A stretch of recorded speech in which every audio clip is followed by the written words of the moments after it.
Out. அவுட்டா? யோ தொப்பி வச்சு பிடிக்கிறான் அவுட்டுன்றா? அவுட்டுப்பா. யோ தொப்பி வச்சு பிடிக்கிறான்யா. Out out. அடப்பாயா, நீ எல்லாம் ஒரு அம்பையர் மூஞ்ச பாரு. அவுட்டு.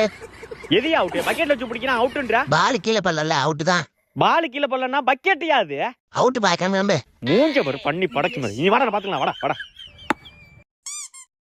என்ன அங்க போகுது? யோ யோ அவுட்டு. யோ பக்கெட்ட பறக்க விட்டு பிடிக்கிறான் அவுட்டுன்ற. தம்பி பால் தரையில படலப்பா. பால் தரல பல்ல. என்னடா ஏமாத்திட்டு இருக்கீங்க? இப்ப பாறா, நாங்க ஃபீல்டிங் போறல, இப்ப பாறா. நீ வாடா, நான் பாத்துக்கறேன், வாடா. நீ வாடா. A few minutes later. இப்படி பால போறா. பொட்டல வேற சுருட்டுங்கடா. தக்காளி கிழிச்சாச்சு போறடா. அவுட்ரா வாடா, அவுட்ரா. என்ன படுதாலாம் போட்டு பிடிக்கிறானுங்க?